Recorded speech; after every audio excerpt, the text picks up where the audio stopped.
In 1955, an American sedan rolled off the assembly line with power that outpaced anything else in its class ever built before it. 4 decades later, another roadster hit 0 to 60 miles per hour in a matter of seconds. And the gap between those two cars tells the whole story of speed in America. From the 1950s to the 1990s, the American auto industry fought 4 separate horsepower wars, each decade played by different rules. The 1950s were a race of big displacement V8 engines. The 1960s gave rise to the muscle car, when Detroit stuffed massive engines into mid-size bodies.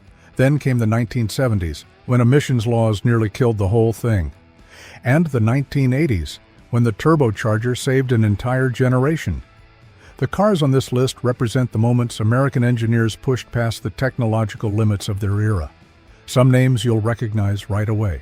Others have nearly been forgotten. The 1968 Plymouth Roadrunner. While every other automaker was racing to load up their muscle cars with luxury features, Plymouth went the opposite direction. They stripped out everything that wasn't necessary, from extra sound deadening to fancy upholstery, and kept exactly one thing: raw performance. Base price was $2,896, and the only option worth talking about was the 426 Hemi, which added $813.45. Look at these numbers for a second. 425 horsepower, 490 pound-feet of torque, dual 4-barrel carburetors, 0 to 60 in 5.0 seconds, quarter mile in 13.5 seconds, from a car any office worker could actually afford. Plymouth licensed the Roadrunner character straight from Warner Brothers, then gave the car a horn that genuinely went beep beep, just like the cartoon. Did a cartoon horn actually help sell cars? 84,420 units in 1969 alone, more than every other car on this list combined. The number speaks for itself.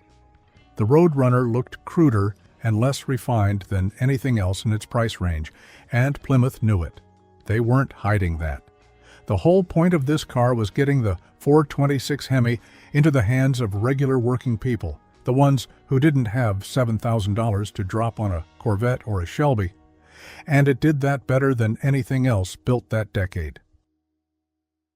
The 1968 Shelby GT 500 KR. Released mid-year in 1968, the GT 500 KR replaced the older 428 Police Interceptor with a brand-new Cobra jet engine. Ford listed it on paper at 335 horsepower. Once it hit the dyno, the real number came in over 400. Why the lowball figure? Could have been insurance rates, could have been internal policy to avoid drawing attention. Whatever the reason, it remains one of the most famous underrated horsepower claims to ever come out of Detroit. Car and driver tested one in 1968 and clocked 0 to 60 in 5.4 seconds, with a quarter-mile run of 14.04 seconds at 102.73 miles per hour. That 440 pound-feet of torque arrived at just 3,400 revolutions per minute, which meant you didn't need to wind the engine out to feel the power. It was there from the bottom. Carroll Shelby did something with the Mustang that almost nobody else dared to try. He took a pony car built for style-conscious young buyers and turned it into a genuine track weapon. The GT 500 KR was the high point of that effort in the 1960s, right before Shelby walked away from the Mustang program entirely in 1970. Only around 1,200 GT 500 KRs ever left the factory, close to 900 fastbacks and 318 convertibles. The hood scoops were functional, not just for show, and the sequential rear turn signals became the visual signature for every Shelby Mustang that came after it. The 1967 Ferrari 275 GTB4. Under the hood sat a 3.3-liter Colombo V12 with 4 overhead camshafts. This was the first street Ferrari in history to use a DOHC layout, and that final 4 in the name GTB4 stood for exactly that. 300 horsepower at 8,000 revolutions per minute, 6 Weber carburetors lined up across the top of the engine, 0 to 60 in 5.5 seconds, top speed of 165 miles per hour. Pininfarina drew the shape and Scaglietti built the body by hand. Fewer than 300 GTB4s were ever made, and the whole car weighed around 2,664 pounds, nearly 1,000 pounds lighter than most American muscle cars of the same era. The ownership list on this car reads like a page out of a Hollywood magazine. Steve McQueen had one. So did James Coburn, Eric Clapton, Clint Eastwood, Miles Davis, Peter Sellers. All of them owned a 275 GTB4 at some point. That wasn't a coincidence. By the mid-1960s, this was the car that anyone with taste and money wanted parked in their garage. Motor Trend Classic later ranked the 275 GTB at number 3 on its list of the greatest Ferraris ever built. For a company that's produced hundreds of models across its history, landing at number 3 is no small thing. The 1969 Dodge Charger Daytona. Dodge engineered the Daytona for one job and one job only, dominating NASCAR. That 18-inch steel nose cone and the 2-foot-tall rear wing weren't there to look aggressive, even though they absolutely did. Chrysler put the car through wind tunnel testing at Lockheed Martin and measured a 20% improvement in aerodynamics over a standard Charger. At speeds north of 150 miles per hour, that 20% is the difference between winning and finishing second. The street version, with the 426 Hemi, made 425 horsepower, 490 pound-feet of torque, hit 0 to 60 in around 5.2 seconds, and topped out close to 160 miles per hour. But the number that really matters didn't come from the street. It came from the track. In March of 1970, Buddy Baker drove a Daytona to 200.447 miles per hour at Talladega Superspeedway, the first NASCAR stock car in history to break 200 miles per hour on a closed course. Dodge built just 503 Charger Daytonas total, the minimum required under NASCAR homologation rules at the time. Of those, only 70 came with the Hemi, and just 20 paired that Hemi with a 4-speed manual. The Daytona dominated so completely that NASCAR rewrote the rulebook, capped engine displacement on the winged cars, and pushed them off the track entirely after a single season. Today, a genuine Hemi Charger Daytona can sell anywhere from $150,000 to well over $900,000, depending on condition and engine. The 1967 Lamborghini Miura P400. Ferruccio Lamborghini originally had no interest in building a race car. He built his company to go after Ferrari directly in the road-going luxury market, not on the track. But 3 young engineers inside the company, Gianpaolo Dallara, Paolo Stanzani, and Bob Wallace, quietly developed an entirely new prototype on their own time, off the clock. Their idea was bold. Mount a 3.9-liter V12 transversely right behind the driver's seat, instead of running it longitudinally up front like every other sports car of that era. That sideways mid-engine layout solved the problem of fitting a long V12 into a compact body, and it became the formula nearly every supercar after it would follow. When Lamborghini brought the prototype to the Geneva Motor Show in 1966, the engineers hadn't even confirmed the engine would physically fit inside the engine bay. The show car displayed with a counterweight where the real engine should have been, and the hood stayed locked for the entire show. The public reaction was strong enough that Ferruccio Lamborghini changed his mind on the spot. 350 horsepower at 7,000 revolutions per minute, 0 to 60 in around 6.5 seconds, top speed over 170 miles per hour. Only about 275 P400s were ever built. The Miura wasn't just fast, it redefined what a sports car was supposed to look like for decades to come. The Chevrolet Corvette L88. This is the car Chevrolet didn't want you to know about. On the order sheet, the L88 was rated at 430 horsepower. In reality, engineers estimate the real number landed somewhere between 550 and 580. A 427 cubic inch block with aluminum heads, a 12.5 to 1 compression ratio, and a requirement for 103-octane fuel, which basically didn't exist at a normal gas station. Zora Arkus Duntov, the man widely called the father of the Corvette, was behind the whole project. At the time, General Motors still had an internal ban on factory racing dating back to 1957. Duntov got around it by listing the L88 as just another order sheet option. No advertising, no badge, nothing on the outside of the car that gave it away. And here's the strangest part. To order an L88, you were required to delete the radio, the heater, the air conditioning, and the power steering. Chevrolet wasn't subtle about the message. This car was built for the track, not for hauling your wife to the grocery store on a Saturday. Don Yenko drove the very first L88 Corvette off the line in the 1967 running of the 12 Hours of Sebring, finishing 10th overall and first in class. Only 216 L88s were ever built across all 3 years. Today, an original sells for an average of $1.5 million, and a true Concours example can push past $2.5 million. The 1969 Chevrolet Camaro ZL1 Copo. General Motors had a clear internal rule: no engine over 400 cubic inches in any small or mid-sized car. The Camaro fell into that category. But Vince Piggins, head of Chevrolet's high-performance division, working alongside a dealer in La Harpe, Illinois, named Fred Gibb, found a loophole. The internal ordering system called COPO, short for Central Office Production Order, was originally created to handle special orders for fleet vehicles, taxis, and police cars. Nobody had thought to use it to dodge the horsepower rule. Fred Gibb ordered 50 Camaros equipped with an all-aluminum 427 block and heads both, descended directly from the Can-Am racing engine used in the Chaparral. Each block was hand-assembled over 16 straight hours in a room Zora Arkus Duntov himself once described as clean as an operating theater. On paper, it was rated at 430 horsepower. In reality, it almost certainly cleared 500. But there was a catch.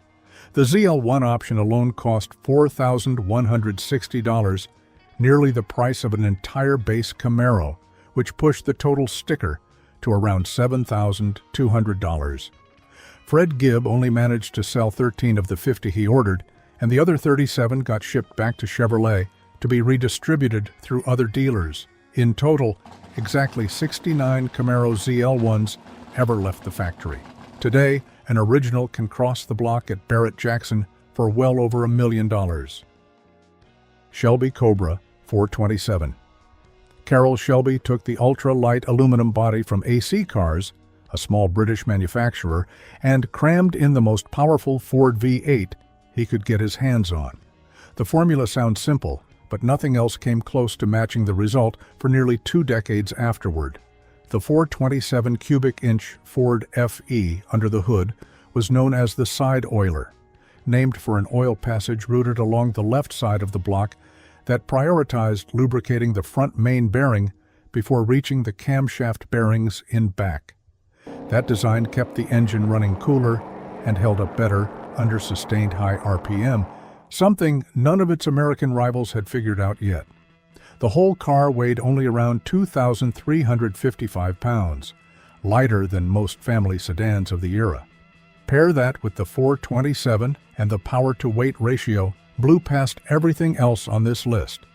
Car and Driver tested a 427 SC in 1965 and recorded 0 to 60 in 4.3 seconds, with a quarter-mile time of 12.2 seconds at 118 miles per hour. Some modified examples managed 0 to 60 in under 3.5 seconds.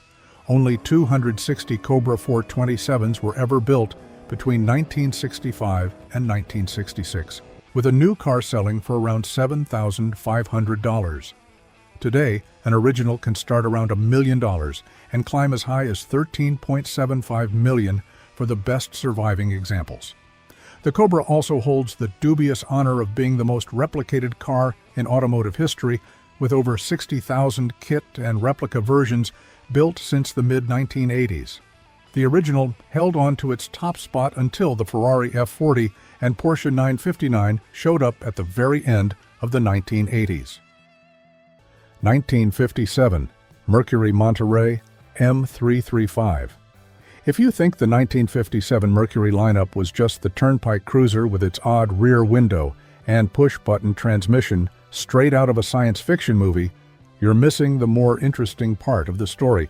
While Chevrolet and Chrysler were making headlines with fuel injection and the Hemi, Mercury quietly shipped a batch of Monterey two-door sedans down to Long Beach, California, handed them over to a man named Bill Strop, and told him to turn them into something that could compete in NASCAR. The goal was straightforward: build 100 units to satisfy homologation requirements, then put them on the track. The engine Strop used was the Lincoln 368 cubic inch Y-block V8, not Mercury's standard power plant. The Lincoln Y-block had tighter assembly tolerances, and Strop blueprinted every single block in his shop before installation. On top of that went dual Holley 4-barrel carburetors, a high-lift Isky camshaft, mechanical lifters, and a heavy-duty rear axle. The result was 335 horsepower hiding inside a sedan that looked completely unremarkable from the outside. Every M335 had its production number stamped directly onto the intake manifold. Car number 33 of those 100 later showed up at Mecum and sold for $77,000, which is not bad for a car that most people buying new vehicles in 1957 had never heard of. The program didn't last long. When NASCAR tightened its rulebook during the 1957 season, the M335 lost its reason to exist on the track before it ever had a real chance to prove what it could do. 1957 Chrysler 300C. Of all the performance cars that came out in 1957, the Chrysler 300C was the only one that was completely upfront about what it was. It walked into the showroom with a Hemi, chrome everywhere, and a footprint large enough that nobody could mistake it for anything else, making it clear this was the most powerful car in its class. The press called it the Beautiful Brute, and Chrysler had no objections. The engine was a 392 cubic inch Hemi V8, the largest Hemi Chrysler had ever placed in a mass production vehicle up to that point. With dual 4-barrel carburetors, a 9.25-to-1 compression ratio, and a high-lift camshaft, it produced 375 horsepower and 420 foot-pounds of torque. Those numbers in 1957 were not something to take lightly in a car weighing over 4,000 pounds. Before the 300C officially launched, Chrysler took a mildly modified version to the Chelsea Proving Grounds in Michigan and recorded an average speed of 145.7 miles per hour. Later at Daytona, the high-output 390 horsepower version of the same engine ran the flying mile at a top speed of 134 miles per hour. Chrysler knew what they had and saw no reason to be modest about it. Big car, big engine, high price, and completely open about all of it. That was the identity of the 300C, and it never changed throughout the decade. The 300C was also Motor Trend's Car of the Year for 1957, one of the few genuine performance cars to receive that honor during this era, rather than simply appearing at a drag strip and fading from public memory. 1957 Rambler Rebel. In 1957, American Motors was the brand people turned to when they wanted to save money on gas. Under CEO George Romney, AMC had built its reputation on being practical, compact, and unpretentious. That was their identity, and they knew it well. But two engineers named Jim Moore and Carl Chakmakian weren't entirely satisfied with that. The 1957 Rambler had a relatively lightweight 4-door unibody platform. AMC had also just introduced a new 327 cubic inch V8, originally designed for the larger and heavier Nash and Hudson models. They took that engine, dropped it into a body that was about 300 pounds lighter, upgraded the suspension with heavy-duty shocks and thicker anti-roll bars, and called the result the Rambler Rebel. AMC didn't have the budget to develop a proper halo car, but this formula didn't require much of one. The Rebel was a four-door hardtop sedan with a 327 cubic inch V8, 255 horsepower, and 345 foot-pounds of torque at just 2,600 revolutions per minute. Only 1,500 were ever built, and AMC brought one out to the Daytona Speed Trials early in 1957 to see what it could do. Motor Trend recorded a 0 to 60 time of 7.5 seconds, quicker than the Chrysler 300C in the same test, and second only to the fuel-injected Corvette in a four-door Rambler. Anyone standing next to a Corvette at the drag strip that day probably had to read the results twice. AMC didn't follow through with the Rebel after that year. Romney made the call to go back to the fuel economy strategy, and the Rebel became a one-time experiment, fast, rare, and almost completely forgotten. 1957 Chevrolet 150 Black Widow. In 1957, General Motors officially wanted nothing to do with racing. That was the public position after the Automobile Manufacturers Association issued guidelines restricting factory involvement in motorsport. GM signed on and announced they were complying. At the same time, an engineer named Vince Piggins, formerly the lead race engineer at Hudson, was running a company called the Southern Engineering Development Company, or SEDCO, operating out of the Nally Chevrolet dealership in Atlanta, Georgia, with funding that traced back to Chevrolet engineering. SEDCO received 6 Chevrolet 150 utility sedans from Detroit. These were the cheapest, lightest vehicles in the entire 1957 Chevrolet lineup. No radio, no armrests, no cigarette lighter, no rear seat in some versions. Piggins and his team installed a 283 cubic inch small block V8 with Rochester fuel injection in each one, making 283 horsepower, the same figure Chevrolet was promoting loudly on the Corvette. Add in 6 lug wheels, a 20-gallon fuel tank, and a full heavy-duty suspension and brake package. The 6 cars were painted black and white and sent to NASCAR. People called them the Black Widow. Piggins also put together an instruction manual that went out to over 400 Chevrolet dealerships nationwide, explaining how anyone could build their own Black Widow using 170 GM parts available over the counter. The result of that entire program was Buck Baker becoming the NASCAR Grand National Champion in 1957, back-to-back, driving a Chevrolet that GM officially had nothing to do with. Vince Piggins later returned to Chevrolet and became the man behind the Camaro Z28. Whatever he learned from the Black Widow program clearly didn't go to waste. 1957 DeSoto Adventurer. Not many people remember that before the Chevrolet Corvette got all the credit for achieving 1 horsepower per cubic inch, DeSoto had already done it first, and done it on a mass production car with standard equipment, no options or race packages required.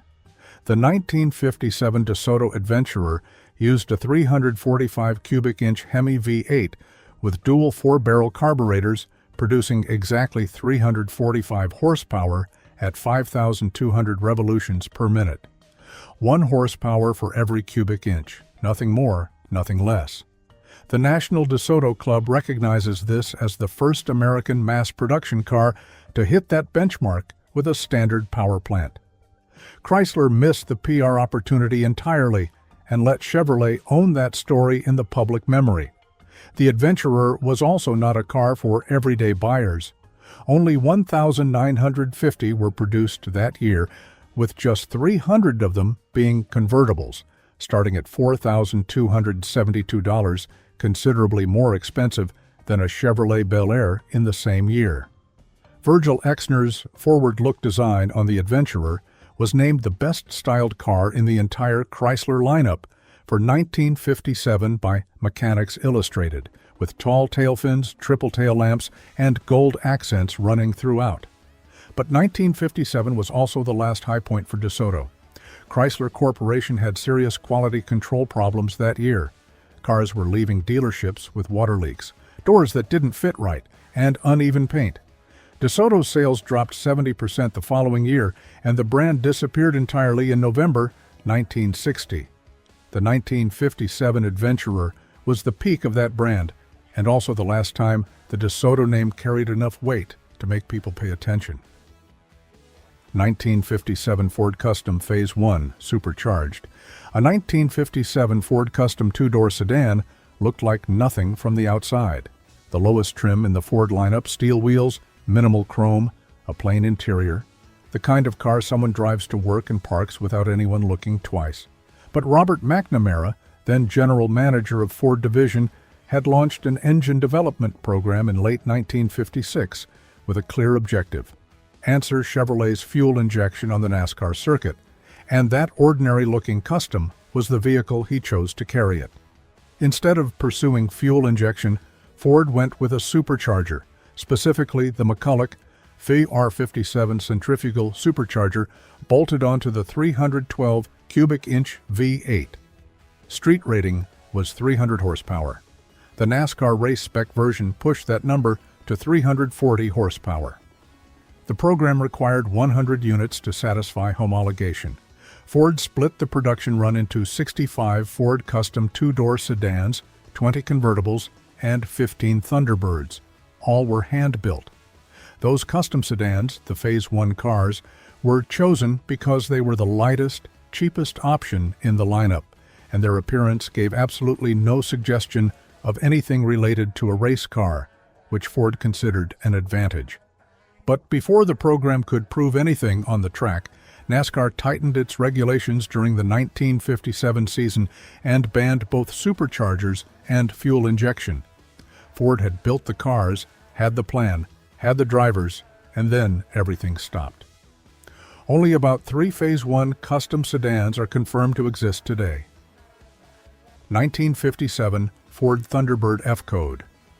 Of the 21,380 Thunderbirds produced in 1957, only 212 carried the F-Code, the letter in the VIN that identified the presence of a McCulloch-Paxton VR57 centrifugal supercharger on the 312 cubic inch V8. Street rating was 300 horsepower, less than 1% of total production, and most people buying a Thunderbird that year had no idea these cars existed. The Thunderbird was never positioned by Ford as a pure sports car in the way the Corvette was. Ford emphasized comfort, style, and daily livability. That's why they called it a personal car rather than a sports car. The Corvette was for people who wanted to go to the track. The Thunderbird was for people who wanted to look good pulling up to a restaurant and still be able to leave most things behind on the highway, if the situation called for it. The F-Code shifted that equation somewhat.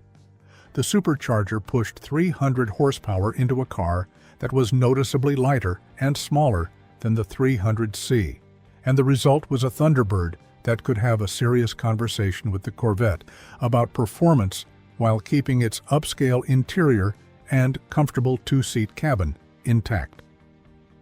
15. Phase 1. Thunderbirds were hand-built on January 25, 1957, and taken to the Daytona Speed Trials, where one of them recorded a speed of 138.755 miles per hour, breaking the American sports car record and improving on the previous year's mark held by Corvette by 6 miles per hour. Ford didn't use fuel injection. Ford used boost, and at least for one day at Daytona in 1957, that turned out to be the better answer. 1957 Chevrolet Corvette, 283 fuel injection. Before 1957, the Corvette was a good-looking car that nobody on a racetrack was particularly afraid of. Fiberglass body, 2 seats, striking styling, but the performance wasn't there yet to make it something competitors genuinely worried about. That changed in 1957. Chevrolet bored the small block out to 283 cubic inches and offered Rochester Ramjet fuel injection as an option on the Corvette for the first time. The system was designed by engineer John Dolza and was considerably simpler and more reliable than the Bendix Electrojector that Chrysler and AMC were struggling with at the same time. The top version produced exactly 283 horsepower at 6,200 revolutions per minute, 1 horsepower per cubic inch, a benchmark that automotive magazines at the time treated as a genuine engineering milestone. Road and Track tested a 283/283 car with a 4-speed manual and recorded 0 to 60 in 5.7 seconds, the quarter mile in 14.3 seconds, and a top speed of 132 miles per hour. The magazine wrote that those figures were unequaled by any other production sports car at the time. Only 756 Corvettes were built with the 283 horsepower fuel-injected engine out of 6,339 total produced that year, and each one cost an extra $500 for the fuel injection option, roughly equivalent to a month's average wages for an American worker in 1957.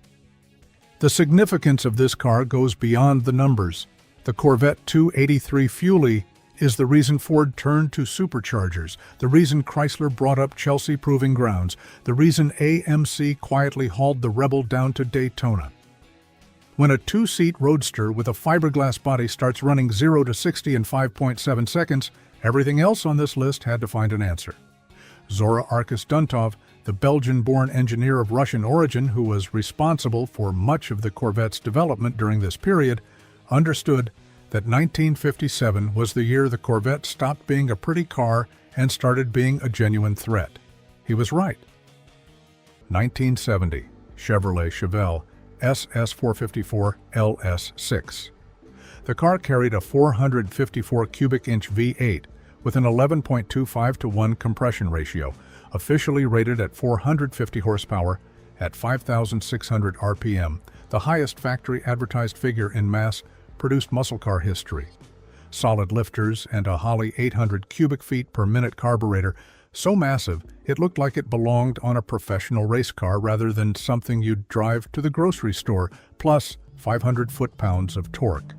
Plenty of collectors today believe the real horsepower number was even higher, possibly north of 500, though Chevrolet never confirmed it. Inside the block was a forged steel crankshaft and forged aluminum pistons, the kind of components Chevrolet usually reserved for its racing programs. Motor Trend tested the car in December 1969 and clocked 0 to 60 in 6 seconds with a quarter mile of 13.8 seconds. Hot Rod magazine went even further, running 13.44 seconds at 108.17 miles per hour. Honestly, those numbers were enough to make an entire generation of other car owners jealous. Owning one wasn't cheap either. The SS454 package added over $500, the LS6 option tacked on nearly $300 more, and buyers who wanted the Muncie 4-speed M22, nicknamed the Rock Crusher, paid extra on top of that. All told, a fully loaded LS6 Chevelle ran close to $5,000, right in Corvette territory. The LS6 also stands as the only engine in Chevelle history to outrate the Corvette itself, since the Corvette's LS5454 that same year only made 390 horsepower. Only around 4,475 LS6 engines were ever built at the Tonawanda plant in New York, and inside Chevrolet, people simply called it the king of the streets. 1970 Plymouth Hemi Cuda. Under its hood sat the 426 Hemi, putting out 425 horsepower at 5,000 revolutions per minute and 490 foot-pounds of torque. That torque peaked at 4,000 revolutions per minute, running a 10.25:1 compression ratio with dual Carter AFB 4-barrel carburetors mounted side by side. The big change for 1970 was Chrysler switching from solid lifters to hydraulic ones, which made the Hemi far easier to live with than earlier versions. The Cuda's body was completely redesigned that year on the new E-body platform, lower, shorter, and wider than before. The shaker hood scoop rattled with every pulse of the engine, a detail Plymouth itself half-jokingly described in its own brochure as the incredible quivering exposed cold air grabber. Out back, the rear suspension was deliberately asymmetrical, with 5 leaf springs on the right side and 6 on the left, designed to balance tire loading under hard acceleration. Motor Trend tested the car in its May 1970 issue and recorded 0 to 60 in 5.8 seconds with a quarter mile of 14 seconds at 102 miles per hour. Cars magazine that same month got even quicker results, 5.6 seconds to 60 and 13.45 seconds in the quarter. Against a Camaro SS 396 of the same era, which needed 6.8 seconds just to hit 60, the Hemi Cuda was basically playing a different sport. Scarcity is what really cemented its legend. Only 652 hardtops and 14 convertibles were built as Hemi Cudas in 1970. The Hemi option, coded E74, added $871.45 to the sticker, more than $5,000 in today's money. That price tag scared off most buyers, and that's exactly why the Cuda has become one of the most sought-after muscle cars at auction today. 1970 Buick GSX Stage 1. It carried a 455 cubic inch V8 officially rated at just 360 horsepower, but torque told a different story at 510 foot-pounds, the highest of any mass-produced muscle car of the era. Buick's whole image in 1970 was built around comfortable cars for well-off, middle-aged buyers, not street racers, even though that 360 horsepower peaked at 4,600 RPM and was only 10 more than the standard version on paper, while the 510 foot-pounds of torque peaked at 2,800 revolutions per minute. The Stage 1 package brought ported cylinder heads, larger valves, stiffer valve springs, a hotter camshaft, and a cold air induction system fed through 2 scoops on the hood. All of that only added $114 over the standard GS 455. Motor Trend tested the Stage 1 engine in a GS 455 in its January 1970 issue, and the results turned heads across the newsroom, a quarter mile in 13.38 seconds at 105.5 miles per hour. That was the fastest time Motor Trend had recorded for a muscle car up to that point, quicker than both the Chevelle LS6 and the Hemi Cuda in most magazine tests of the day. That same Stage 1 engine later found its way into the GSX itself, the special trim package that launched midway through the year in Saturn Yellow or Apollo White with its signature black stripes. Only 678 GSX models were built that year. Enthusiasts at the time nicknamed it the banker's hot rod, since GSX buyers tended to be older and wealthier than the crowd buying Chevelles or GTOs. Buick, it seems, deliberately underrated the horsepower on paper to avoid drawing too much attention from GM's own leadership.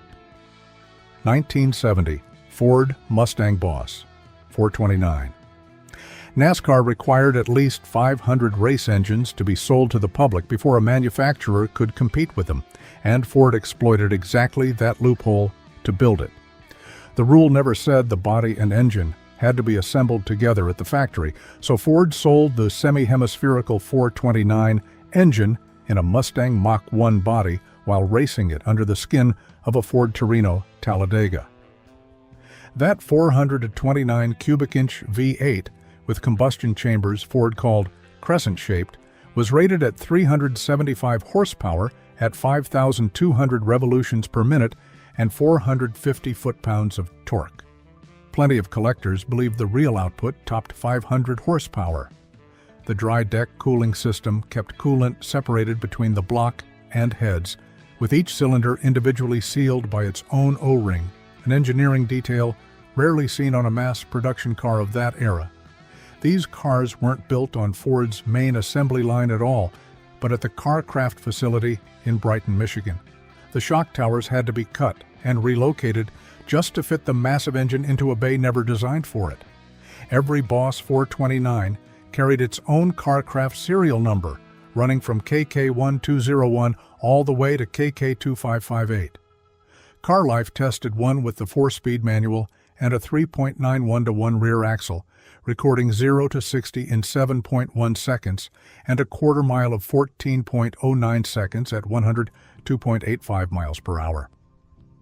Visually, the Boss 429 stayed remarkably restrained. No spoiler, no decorative window louvers, just a small Boss 429 decal on the fender and a massive hood scoop giving it away.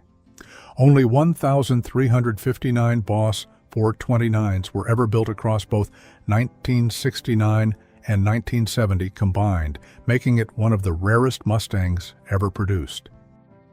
1970 Ford Torino Cobra 429 Super Cobra Jet.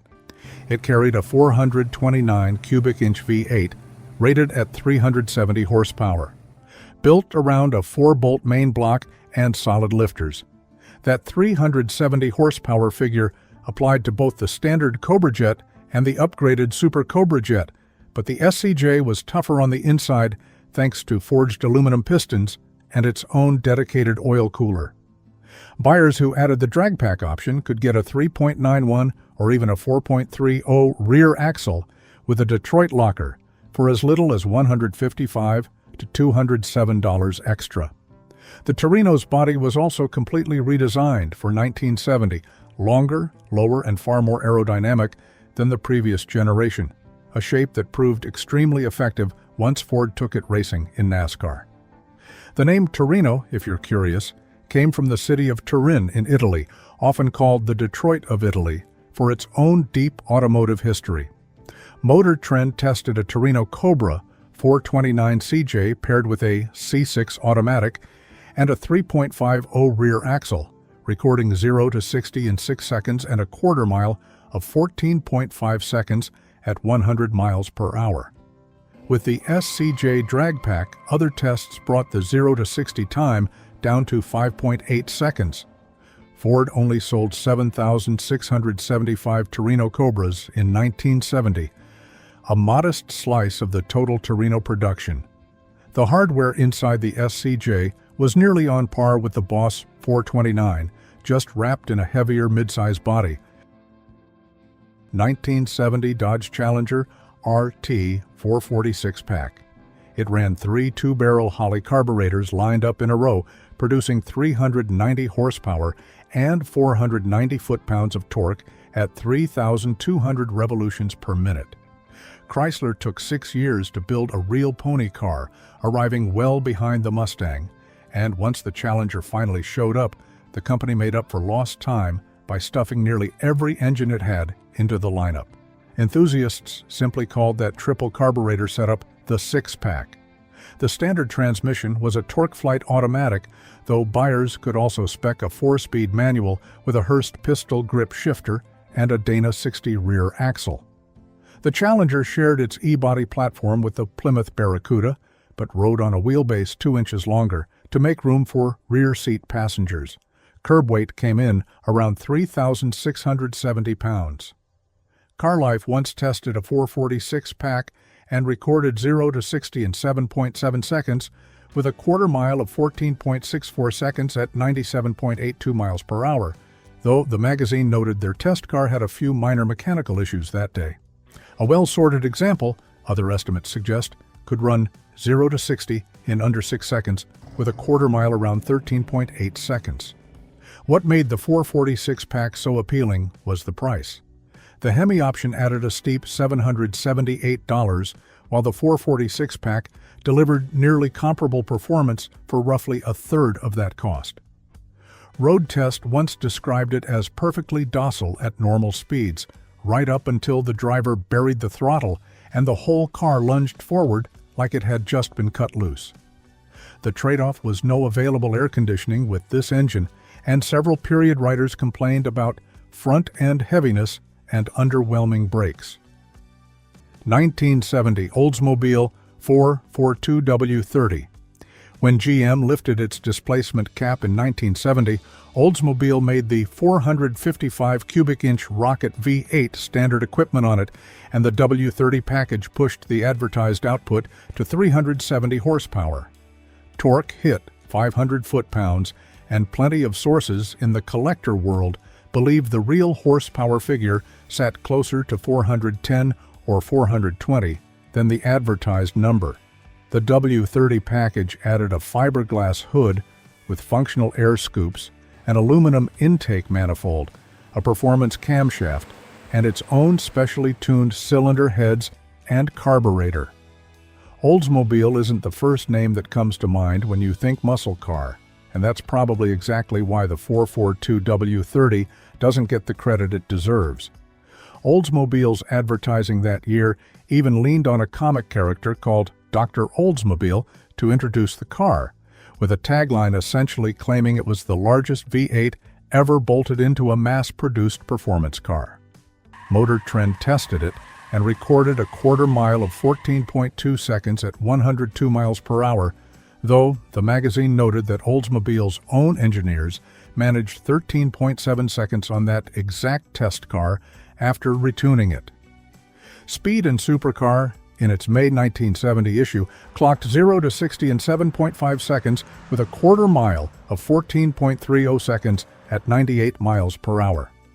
With a skilled driver and a 3.91 rear axle, some unofficial runs claimed times under 14 seconds.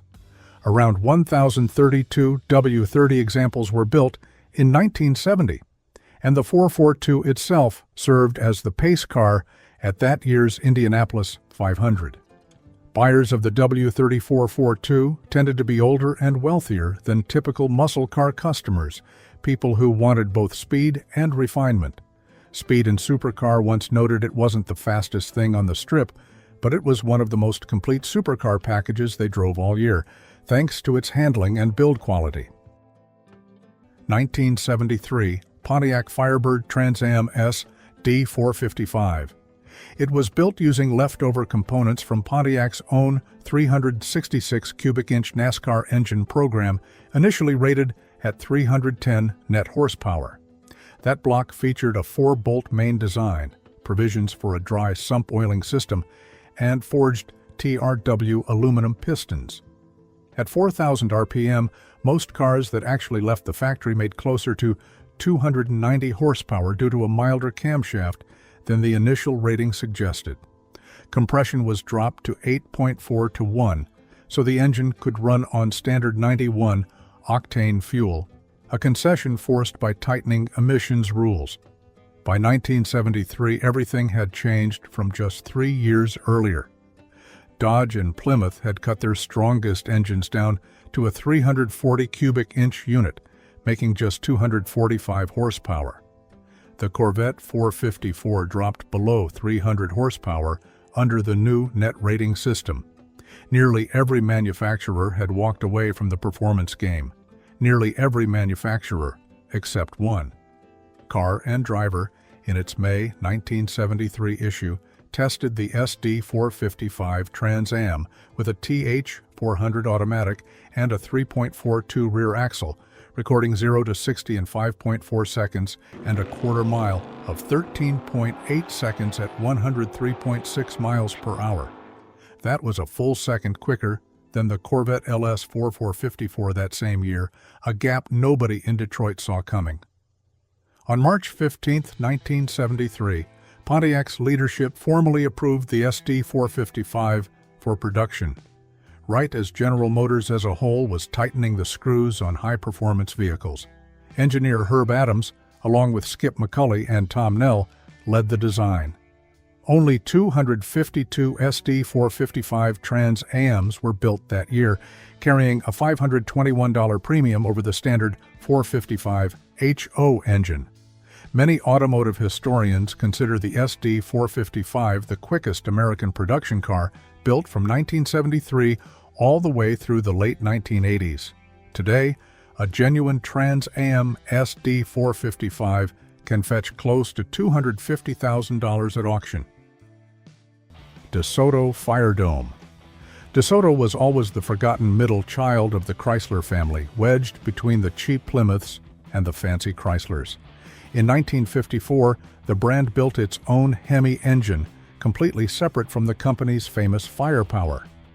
The Fire Dome ran a 276.1 cubic inch V8, putting out 170 horsepower at 4,400 RPM and 255 foot-pounds of torque. The name sounds a lot like Chrysler's legendary firepower Hemi, but these were actually two entirely different engines that just happened to share the same hemispherical combustion chamber technology.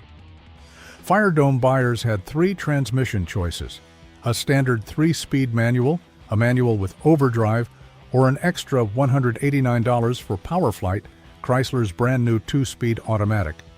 Prices ranged from $2,650 to $3,600 depending on the trim. 170 horsepower sounds modest for a big sedan hauling 6 to 8 passengers. The Fire Dome was never built to race, and it never pretended to be.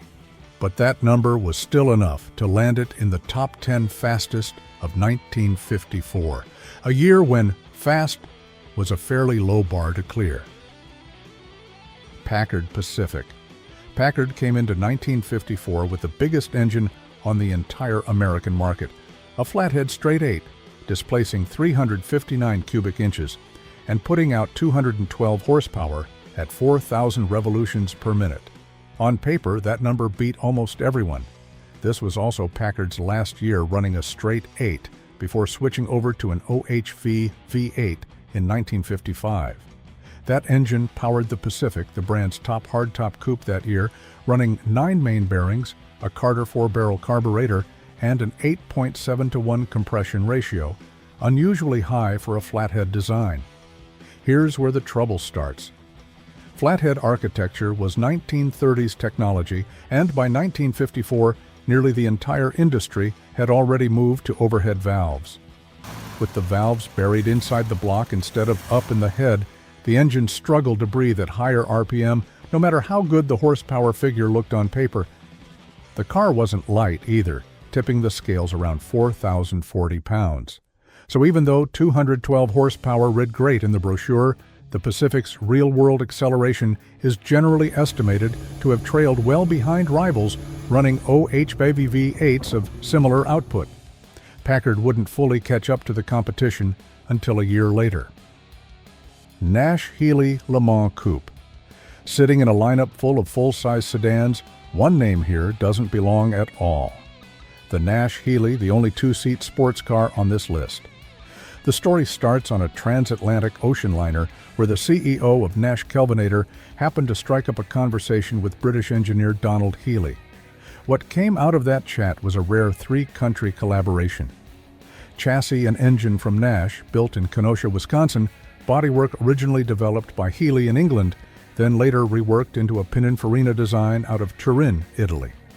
The 1954 coupe ran a 252.6 cubic inch 6-cylinder engine pulled from the Nash Ambassador, bumped up to 140 horsepower with a pair of twin Carter carburetors. 0 to 60 miles per hour took about 12 seconds with a top speed around 104 miles per hour. Modest numbers next to the rest of this list, but genuinely impressive for a car weighing barely over 2,600 pounds. The Nash Healey wasn't just quick on the street either. It finished 4th overall at Le Mans in 1950, then 3rd overall in 1952, going head-to-head with professional European racing teams. Only 90 coupes were built in 1954, and that turned out to be the model's final year. Nash had just merged with Hudson to form American Motors, and there simply wasn't room in the new company's budget for a sports car priced near $6,000. Mercury Monterey. Mercury rolled into 1954 with something entirely new under the hood, a Y-block V8 displacing 256 cubic inches, replacing the aging flathead that had served the brand since 1939. 161 horsepower at 4,400 RPM doesn't sound like much on its own, but that was nearly a 30% jump over the previous year's flathead, which only made 125 horsepower. A 4-barrel Holley carburetor came standard across the whole lineup, a rare touch for a mid-price brand that year. Monterey was Mercury's top trim, accounting for 2/3 of the brand's total sales and outselling the cheaper custom line by a wide margin. With the new engine, Monterey ran 0 to 60 miles per hour in about 12.2 seconds with a top speed close to 100 miles per hour. 1954 was also the year Mercury introduced the Sun Valley body style, a hardtop with a plexiglass panel covering the front half of the roof for an open-air feel without actually dropping the top. Great idea on paper, but come summertime, the cabin turned into a rolling oven, and Mercury figured out that mistake soon enough. Oldsmobile Super 8. Oldsmobile ran a simple formula for 1954. Take the strongest engine you've got, drop it into the lightest body you can. The result, was the Super 8.8. The Rocket V8 displaced 324 cubic inches and with a 4-barrel carburetor made 185 horsepower at 3,600 RPM, matching the engine in the fancier, heavier 98. Meanwhile, the standard 8.8 made do with 170 horsepower off a 2-barrel carb. The price gap between the two trims was only about $125, but the gap in how they felt behind the wheel was a lot bigger. The Super 8.8 is estimated to have run 0 to 60 miles per hour in around 12 seconds, with a top speed near 100 miles per hour, enough to make it the most sought-after performance trim in Oldsmobile's entire lineup that year. A rocket-shaped badge got bolted onto the trunk lid to set it apart from the standard 8.8, practically a friendly reminder to anyone who just got passed on the highway. The Rocket name wasn't picked at random. Oldsmobile had built an entire ad campaign around rockets and speed, and the Super 8.8 was the car that actually delivered on that promise, at least within the limits of a 1954 family sedan. Hudson Hornet. The Hudson Hornet is the strangest car on this list because it ran technology that should have already been outdated. While the rest of the industry rushed toward V8s, the Hornet stuck with a 308 cubic inch flathead 6. The secret was twin H-power, 2 single-barrel carburetors instead of 1, pushing output up to 170 horsepower. That doesn't sound especially impressive next to the V8 competitors on this list, but the engine had a huge amount of low-end torque, which Motor Life magazine's 1954 road test credited with getting the Hornet from 0 to 30 miles per hour in just 4.2 seconds. 0 to 60 miles per hour took 12.2 seconds in that same test. But the number that really matters here isn't from the drag strip, it's from the racetrack. Between 1952 and 1954, the Hornet won 64 of 108 NASCAR races, a nearly total domination of the series. Most of its rivals were running brand new V8s, more powerful on paper, but none of them could catch a finely tuned 6-cylinder sitting in a chassis that was lower and stiffer than almost anything else on track at the time. 1954 was also the final year of Hudson's famous step-down body style. That same year, the company merged with Nash to form American Motors, and the Hornet's greatest chapter on the racetrack closed in a way nobody quite expected, not because it lost a step in speed, but because its parent company simply stopped existing under its old name. Lincoln Capri. Lincoln in 1954 wasn't just selling luxury. The brand went out and proved it on one of the toughest races in the world. The Capri ran a brand new Y-block V8, 317.5 cubic inches, making 205 horsepower at 4,200 revolutions per minute, replacing the old flathead that had only managed 160 horsepower a few years earlier. This was one of the best power-to-displacement engines on the American market that year. But the most impressive number here isn't on the spec sheet, it's from Mexico. The Carrera Panamericana, a brutal 1,908-mile road race across some of Mexico's roughest terrain, was where Lincoln had been quietly building its reputation since 1952.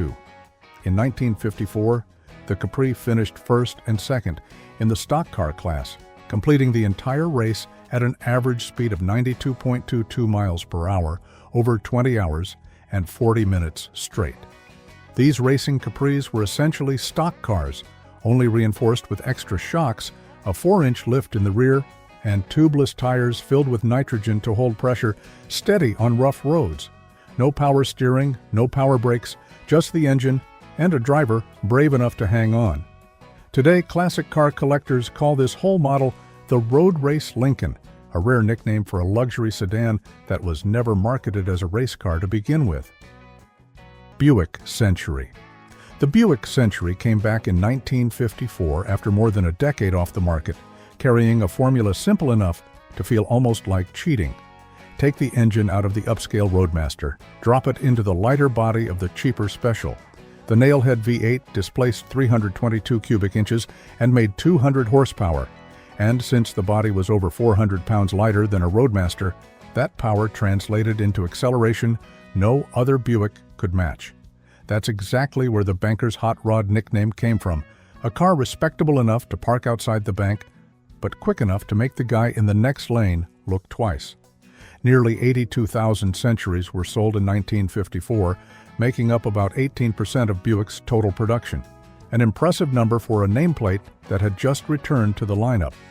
According to Motor Trend's testing at the time, the Century out-accelerated the Chrysler C300, though it's worth noting the C300 was actually a high-performance model that didn't arrive until 1955, a full year after the Century. Even so, the fact that the Century's name kept coming up in the same sentence as the C300, regardless of model year, says plenty about where it stood in the mid-1950s. Cadillac Eldorado. Cadillac didn't need to prove it was luxurious in 1954. That reputation was already locked in. What the Eldorado needed to prove was that it could be just as fast as it was classy. The 331 cubic inch V8 with a 4-barrel Carter carburetor made 230 horsepower at 4,400 revolutions per minute, second only to one other name on this entire list. Period documentation puts the Eldorado's 0 to 60 miles per hour time at under 10 seconds, with a top speed around 110 miles per hour, numbers that put it right at the front of the American auto industry that year. Only 2,150 Eldorado convertibles were built in 1954, making it the rarest and most expensive model in Cadillac's entire lineup. Everyone came loaded with equipment that buyers of other Cadillacs had to pay extra for, from power seats to power steering. The name Eldorado, borrowed from the legend of the Lost City of Gold, wasn't just marketing flourish. With a full-size luxury sedan hitting 110 miles per hour, Cadillac proved that luxury and speed didn't have to be a trade-off, at least not entirely. Chrysler New Yorker Deluxe. Topping the list for 1954 is the car-carrying technology that the entire American industry would spend the next 2 decades chasing. Chrysler's Firepower Hemi. The New Yorker Deluxe ran a 331.1 cubic inch V8 with hemispherical combustion chambers, making 235 horsepower at 4,400 RPM, the highest output on the entire American car market in 1954. The standard New Yorker only made 195 horsepower off the same block. The Deluxe trim got a Carter W CFB 4-barrel carburetor, adding 40 horsepower over the regular version. Period records put the New Yorker Deluxe's 0 to 60 miles per hour time at 10 seconds, faster than Oldsmobile's rocket-powered 8.8 that same year. But the most impressive figure here doesn't come from a short burst of acceleration, it comes from a much longer endurance challenge. 1954 was also the year Chrysler opened Chelsea Proving Grounds, its brand new test track in Michigan. To show off the new engine, Chrysler's test drivers, alongside racer Tony Bettenhausen, completed a 24-hour endurance run covering 2,836 miles, averaging 118.18 miles per hour around the clock. That wasn't a quick sprint number. That was proof the Hemi could hold high speed for hours on end without breaking a sweat, something very few of its rivals were willing to attempt in public. The Firepower Hemi would go on to dominate NASCAR and NHRA for years to come, but even back in 1954, the picture was already clear. This was the fastest engine in America. Chevrolet Impala 348 Super Turbo Thrust. 1958 was the year the Impala name showed up for the first time, sitting at the top of the Bel Air lineup. And under the hood of the top trim was a completely new engine for Chevrolet, a 348 cubic inch V8 called the Turbo Thrust, the very first big block in the company's history.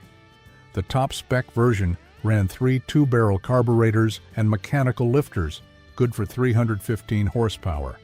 Motor Trend clocked an Impala 348 doing 0 to 60 miles per hour in about 9.1 seconds.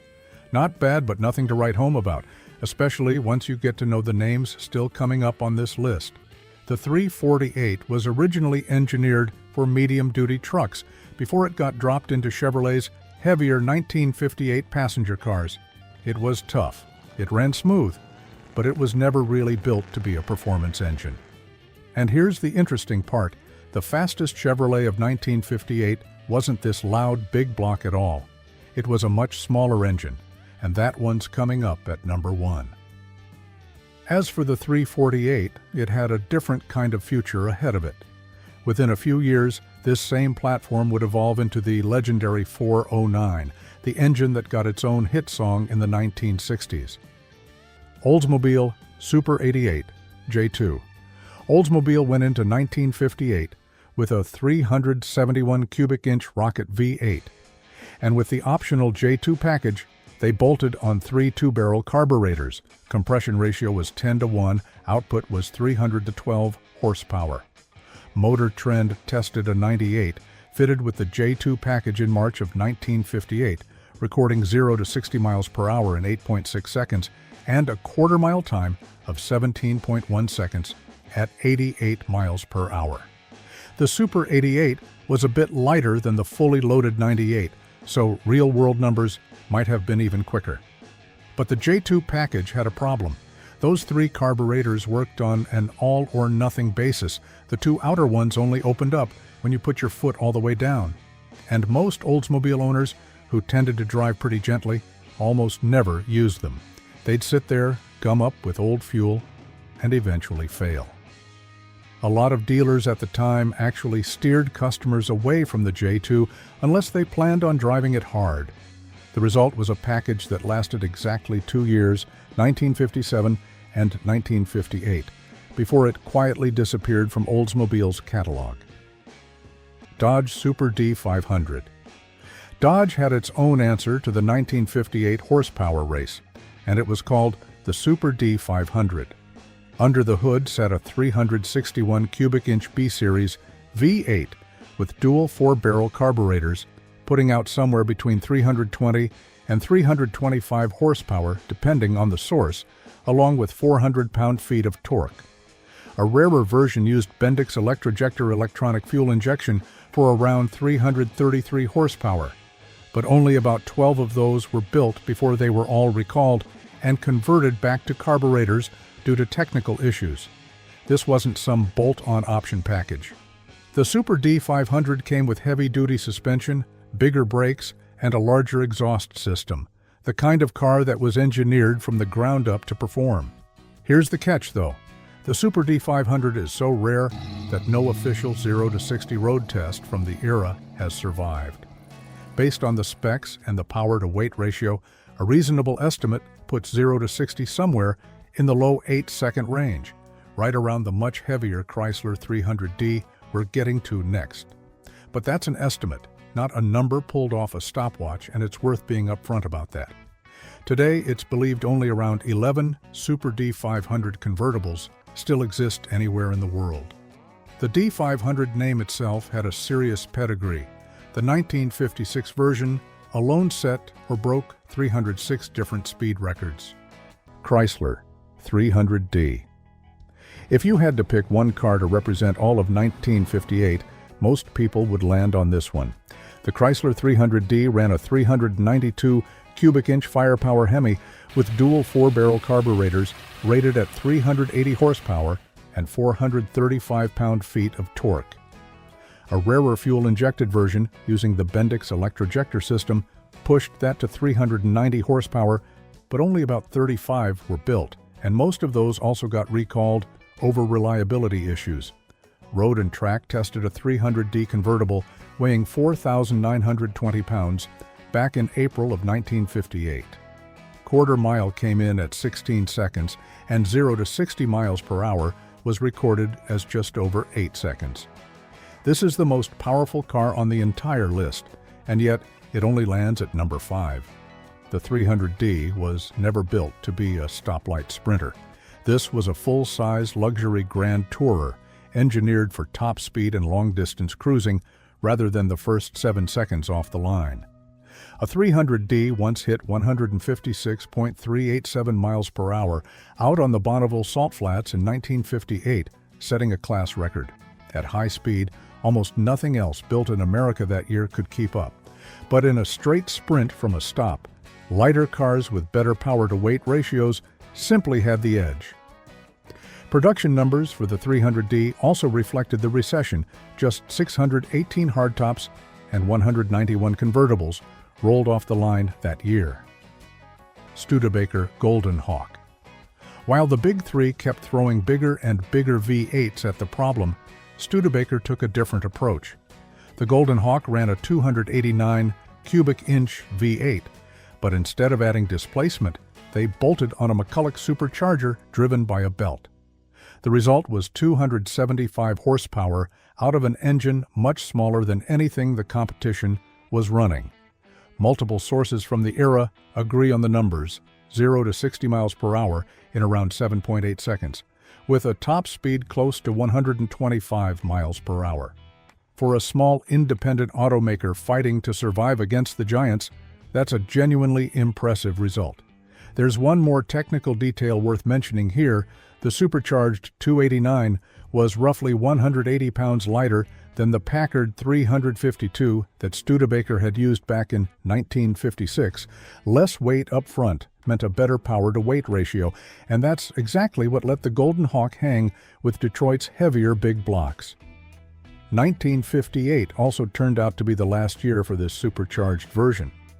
The following year, Studebaker switched to a larger naturally aspirated 289, and the Golden Hawk lost some of that character. The formula Studebaker was chasing here, a strong engine and a light, athletic body, wouldn't get proper credit from the rest of the industry for more than half a decade, until John DeLorean applied the same principle to the Pontiac GTO in 1964. Plymouth Fury Golden Commando. Plymouth came into 1958 with a brand new engine, the 350 cubic inch Golden Commando, the very first big block in Chrysler Corporation's history. It ran dual 4-barrel Carter carburetors for 305 horsepower and 370 pound-feet of torque. A rarer fuel-injected version pushed that up to 315 horsepower. Motor Trend took a Fury with the 305 horsepower engine and an automatic transmission out on the road and recorded 0 to 60 miles per hour in 7.7 seconds. In that same test, a Ford with the 352 could only manage 10.2 seconds. And the Chevrolet Impala 348 we opened this list with came in at 9.1 seconds. The 315 horsepower fuel-injected version was even quicker, around 7.5 seconds, with a 16-second quarter mile. The Fury was the most expensive Plymouth you could buy in 1958, and also the rarest. Only 5,303 rolled off the line that year, a modest number even by the standards of a recession year. Decades later, the 1958 Fury would become known for something else entirely, the haunted car in Stephen King's novel Christine. But back in 1958, before anyone wrote that story, it was simply one of the fastest American sedans money could buy. Pontiac Bonneville Tri-Power. Pontiac gave Bonneville buyers two ways to add horsepower in 1958. One was fuel injection, priced at nearly $500, complex and not especially reliable. The other was Tri-Power, 3 2-barrel Rochester carburetors bolted onto the 370 cubic inch Tempest V8 for a price difference of just $93.50. Try finding a better deal anywhere else in the American car business that year.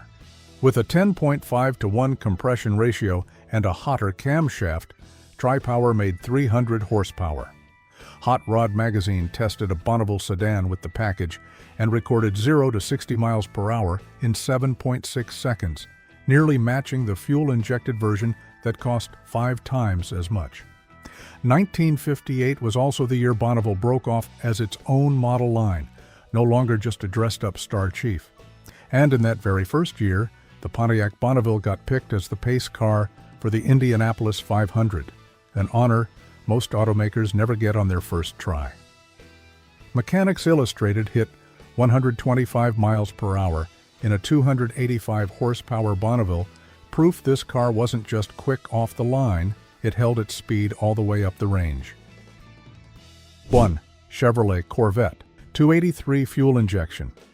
The 1958 Corvette ran a 283 cubic inch V8 with ramjet mechanical fuel injection, rated at 290 horsepower, closing in on 1 horsepower per cubic inch. But the number that actually made the difference here wasn't horsepower, it was weight. Road and Track tested a Fuelie Corvette with 290 horsepower and a 411 rear end in their January 1959 issue. The result was 0 to 60 miles per hour in 6.6 seconds and a quarter mile of 14.5 seconds at 96 miles per hour, leaving every other car on this list in the dust. In terms of raw horsepower, the Corvette wasn't the strongest car here. The Chrysler 300D and the Dodge Super D 500 both beat it on paper, but the Corvette only had 2 seats, no bulky sedan body to drag around, so it was lighter than any of them by a wide margin. Combine that with fuel injection's near-instant throttle response and a short gear ratio, and almost every ounce of horsepower made it straight to the pavement. 1958 was also the year Corvette got a few notable design changes.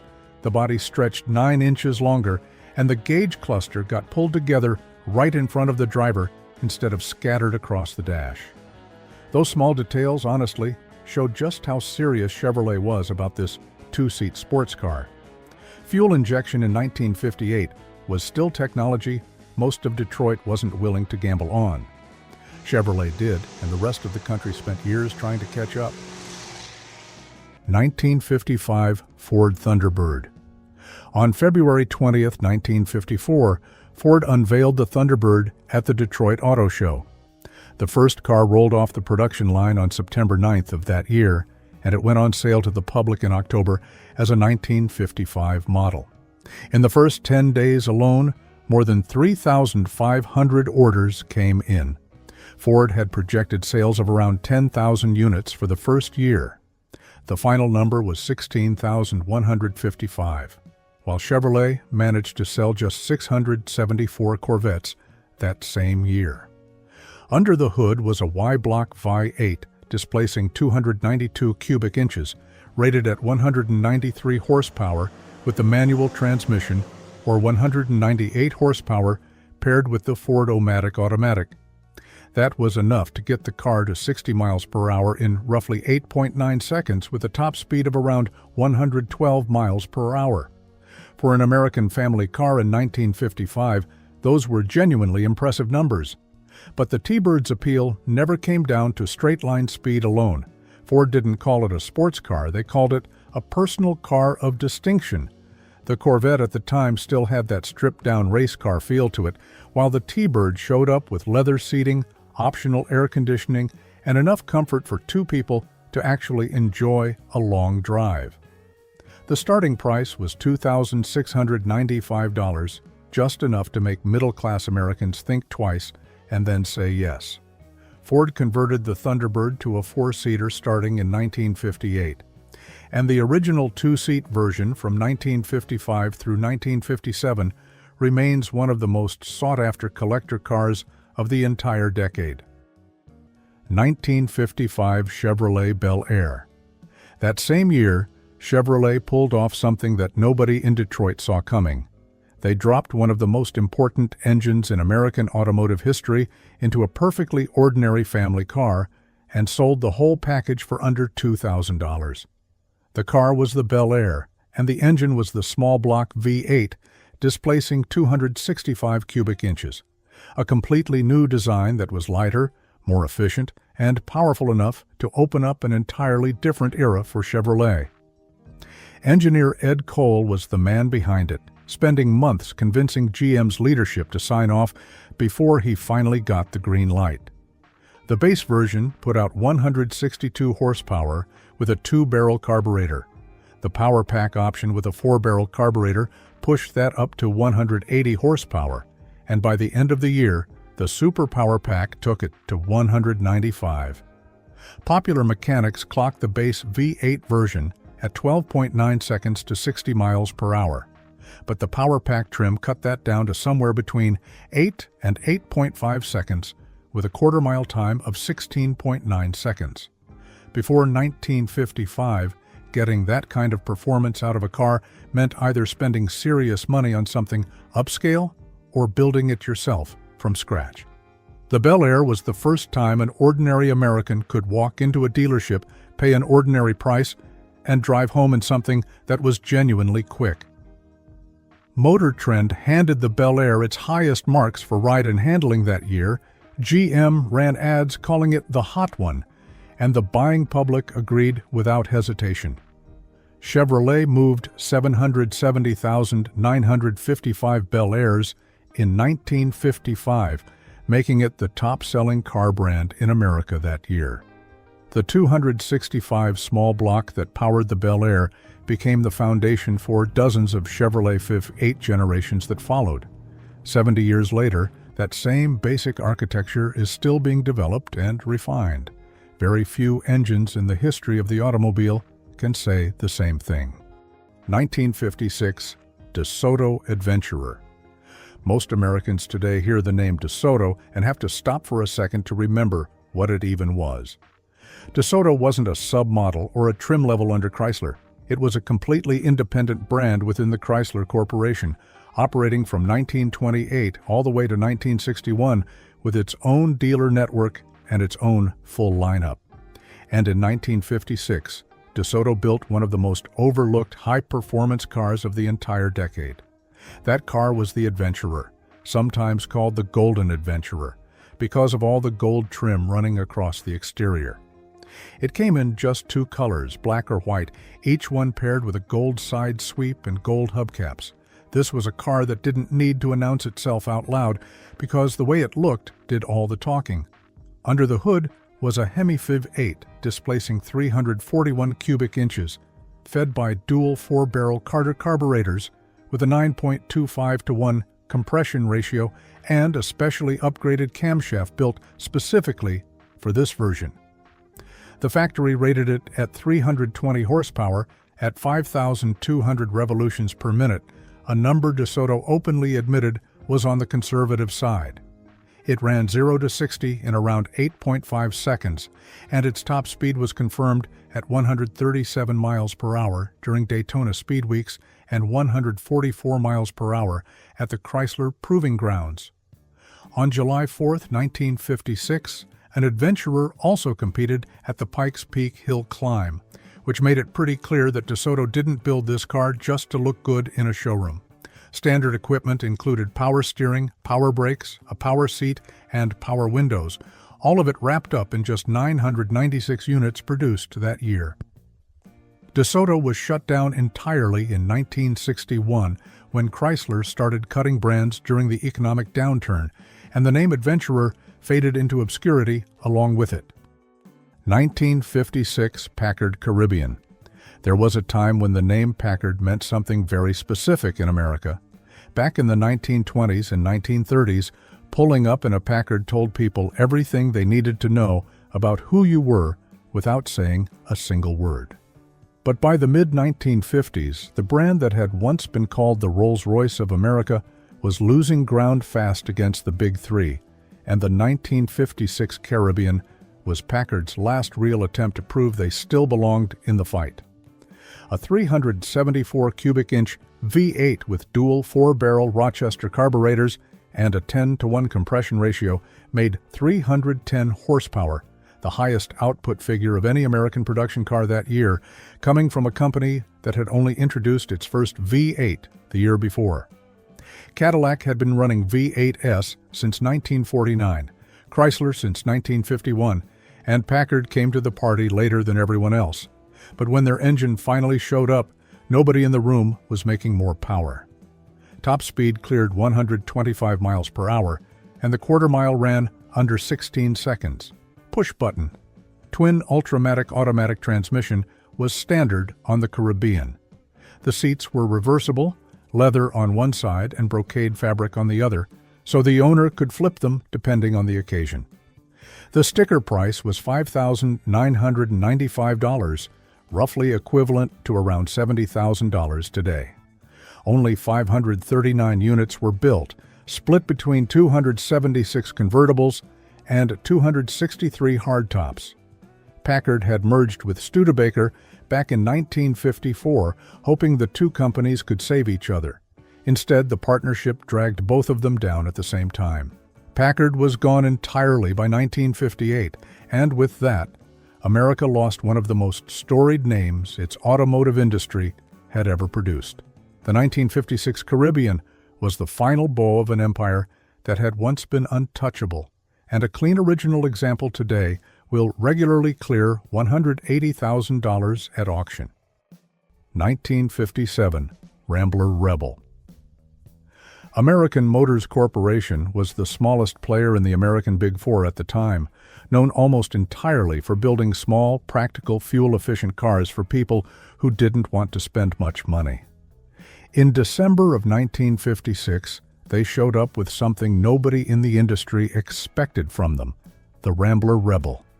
AMC took the 327 cubic inch V8, making 255 horsepower that normally lived in the full-size Nash Ambassador, and dropped it into the much lighter Rambler body, which tipped the scales at just 3,335 pounds. That power-to-weight ratio was the whole story. With a big engine stuffed into a small body, the Rebel didn't need to be a sports car to run like one. It was the exact same formula that Pontiac would use 7 years later to create the GTO and kick off the muscle car era.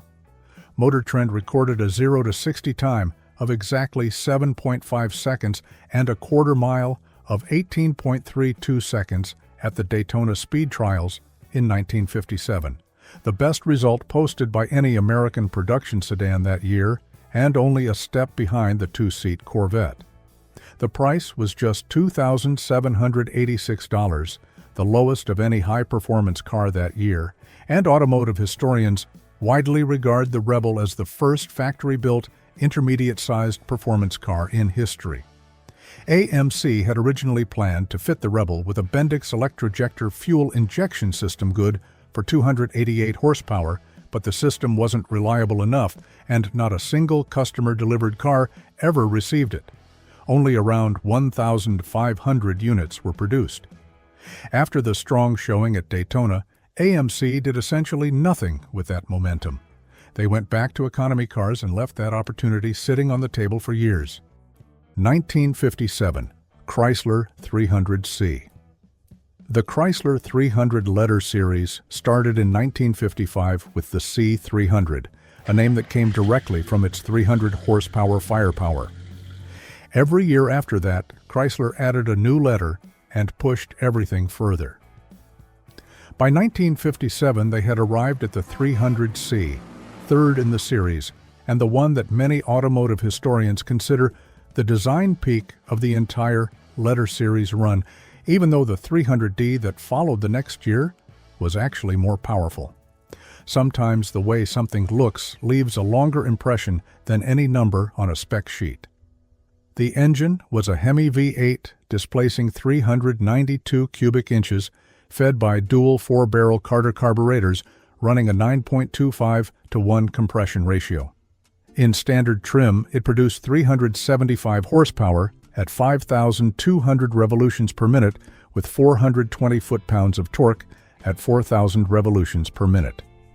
Buyers who wanted more could option up to 390 horsepower, and that version ran 0 to 60 in 7.2 seconds, covered the quarter mile in 15.9 seconds, and topped out at around 131 miles per hour. Those numbers came from a car that weighed over 4,000 pounds and stretched nearly 19 feet from bumper to bumper, the kind of car you'd look at and never in a million years expect to be that fast. Virgil Exner penned the styling under Chrysler's forward-look direction, with those sweeping fins rising off the rear and sharp body lines running the full length of the car.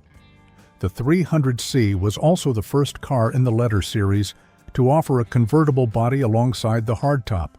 Total production for 1957 came to 2,402 units, split between 1,918 hardtops and 484 convertibles, all of them equipped with TorqueFlite automatic, power steering, power brakes, and leather interior as standard. A writer covering the 300C in Automobile Quarterly put it plainly: When American society was criticizing tail fins as wasteful and excessive, they were talking about this exact car. The nickname Beautiful Brute has followed the 300C ever since, a car polished enough to take you to the opera and mean enough that nothing on the American road in 1957 wanted to challenge it. A solid original example changes hands today for anywhere between $80,000 and $120,000 at major auctions. 1957 Chevrolet Corvette Fuelie 283. The 1957 Corvette came equipped with Rochester ramjet fuel injection on a 283 cubic inch V8, marking the first time fuel injection had ever appeared on an American mass production car with no carburetor anywhere in sight. The result was 283 horsepower from exactly 283 cubic inches, 1 horsepower per cubic inch, a threshold that engineers of the era considered almost impossible to reach on a production vehicle. Chevrolet plastered the tagline, 1 horsepower per cubic inch, across every advertisement they ran nationally, and branded the system the Fuelie, making it one of the boldest marketing moves of the decade. The man behind the achievement was Zora Arkus Duntov, a Belgian-born engineer of Russian descent, who joined GM in 1953 and quickly became the person most responsible for shaping the Corvette's performance identity. He was the one who transformed the Corvette from a good-looking but slow car into something that made people nervous on a racetrack. Duntov developed the fuel injection system while wearing a full body cast, recovering from an accident at the GM Proving Grounds in 1956. He stood upright in that cast and worked on the design for months straight. And what he produced permanently changed the direction of everything Corvette would become. The Fuelie ran 0 to 60 in 5.7 seconds with a top speed of 132 miles per hour. Numbers that many far more expensive European sports cars couldn't match in 1957. Total production that year was 6,339 units, every one of them a convertible, but only 1,040 carried the fuel injection system. Buyers who wanted to go even further could order the RPO 579E cold air package, though Chevrolet only built exactly 43 cars with that option. Also new in 1957 was a close ratio 4-speed manual transmission, appearing on the Corvette option list for the first time starting in April, and when you paired that gearbox with the Fuelie, drivers at the time described it as the closest thing to a race car they had ever experienced on a public road. Fuel injection turned out to be too complicated for most mechanics of the era. Many owners eventually pulled the Fuelie themselves and replaced it with a conventional carburetor setup because nobody could fix it when it went wrong. The system didn't return to the Corvette until 1982, a full quarter-century later. Original Fuelie, 1957, Corvettes today are priced between $150,000 and $250,000, and the RPO 579E cars are rare enough that nobody knows exactly how many are still out there. 1959 Pontiac Bonneville 420-A. Before getting into this one, something needs to be said up front. The 1957 Corvette with its 5.7 second 0 to 60 is the faster car by the raw numbers, and it was a purpose-built 2-seat sports car designed to do one thing extremely well. The car at the top of today's list belongs to a completely different category. This is a full-size luxury sedan weighing over 4,000 pounds with room for 5 adults, air conditioning, leather seats, and in 1959, no full-size American car on public roads was quicker than the Pontiac Bonneville, equipped with the Tempest 420-A option. In the mid-1950s, Pontiac had an unofficial reputation within the industry as a car for conservative middle-aged buyers. Nothing wrong with it, nothing exciting about it either, and nobody was buying a Pontiac because they wanted to go fast. Semon Bunky Knudsen became general manager in 1956 and made it his mission to change that from the ground up. He brought engineer John DeLorean onto the team, pushed displacement numbers higher every year, put Pontiac into NASCAR racing, and by 1959, the brand's image had been rebuilt completely. The 389 cubic inch V8 sat at the heart of the entire Pontiac full-size lineup in 1959, offered across the board in several output levels, starting at 260 horsepower in base form and climbing to 315 horsepower with the tri-power setup, which used 3 two-barrel carburetors on a progressive linkage that kept only one carburetor open at light throttle and brought all 3 into play when the driver asked for everything the engine had. The Tempest 420-A was the top of the ladder, a 10.5 to 1 compression ratio with a retuned tri-power setup producing 345 horsepower, a car weighing over 4,000 pounds running 0 to 60 in around 6.5 seconds. In 1959, no full-size American sedan could do that, and honestly, more than a few people who drove one for the first time weren't sure they could trust their own speedometer. Motor Trend named Pontiac its Car of the Year for 1959. That same year, Pontiac full-size cars won NASCAR races at both Daytona and Darlington. Total Bonneville production for the year came to 11,426 convertibles, 38,696 Vista hardtops, and 27,769 sport coupes. The 389 V8 is the same engine DeLorean later dropped directly into the 1964 GTO. When he stuffed it into the smaller Tempest body and called it the GTO, he was doing exactly what AMC had tried with the Rambler Rebel 7 years earlier, but this time he had the full resources of General Motors behind him, and this time America was ready for it. The 1959 Bonneville was the last step on the road that led to all of it. The Chrysler 300M, a sedan that showed America entering the late 1990s with a completely different mindset. Its standout feature lay in its cab-forward design philosophy, a layout that pushed the cabin forward, moved the wheels out toward the 4 corners of the body to maximize interior space, improve stability, and create a look that felt far more modern than the rest of the parking lot at the time. And that is exactly why the 300M stood apart. It did not try to become an old-school muscle sedan. It felt more like a statement that Chrysler's legendary 300 badge could absolutely be reborn in a more modern, elegant, and intelligent form. Its long front end, smoothly sloping roofline, seamless body, and lower-than-average stance made it look fast even when standing still. But do not let that elegant appearance fool you. Under the hood was a 3.5-liter SOHC V6, producing 253 horsepower and 255 pound-feet of torque. A very respectable figure for a front-wheel drive sedan in the late 1990s. That power allowed the Chrysler 300M to accelerate from 0 to 60 miles per hour in just about 7.7 seconds.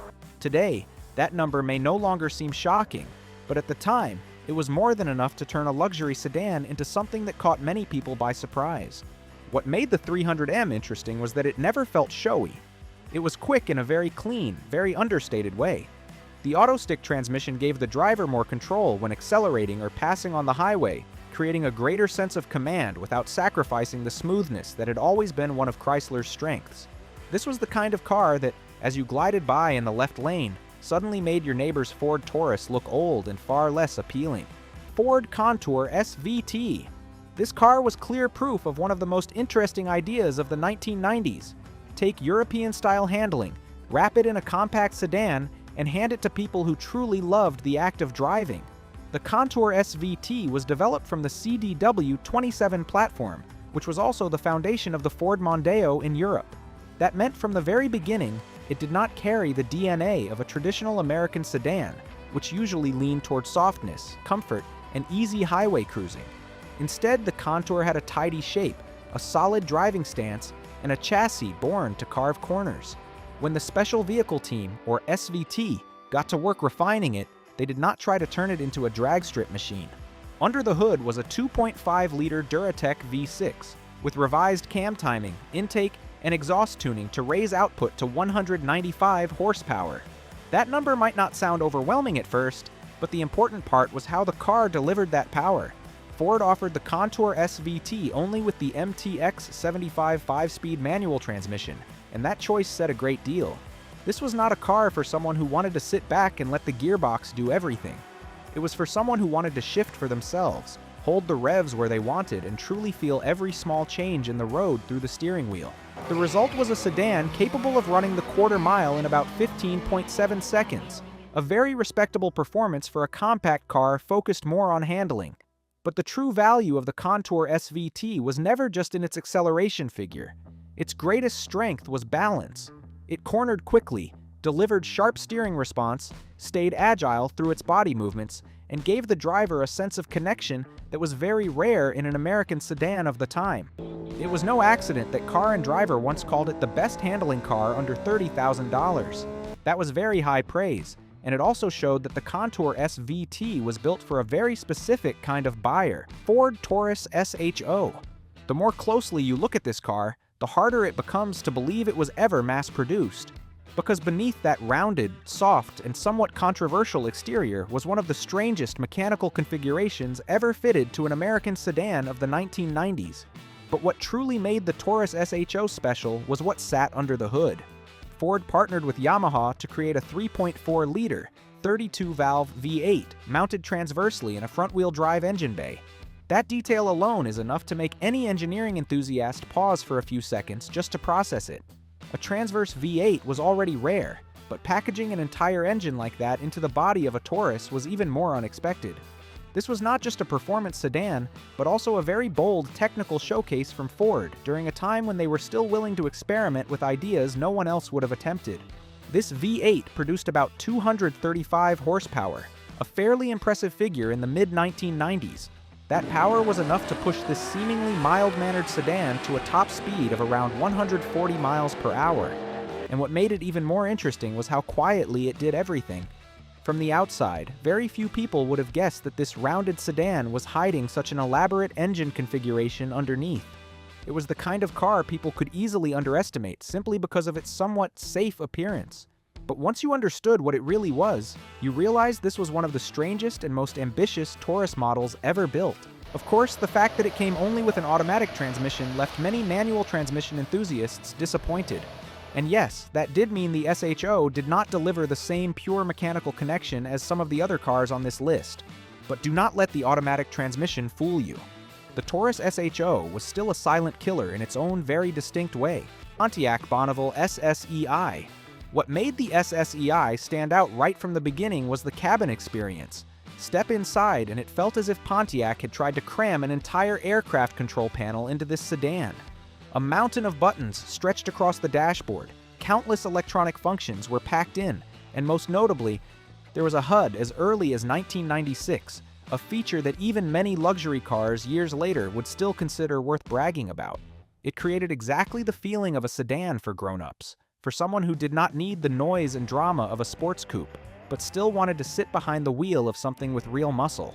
Under the hood was GM's legendary 3.8-liter VI6, paired with an Eaton M90 supercharger to produce 240 horsepower and 280 pound-feet of torque. This was exactly the kind of setup American car enthusiasts understood the value of. Durable, full of pulling power, responsive on throttle, and especially well-suited to a large front-wheel drive sedan. The result was a Bonneville SSEI capable of accelerating from 0 to 60 miles per hour in about 7.3 seconds.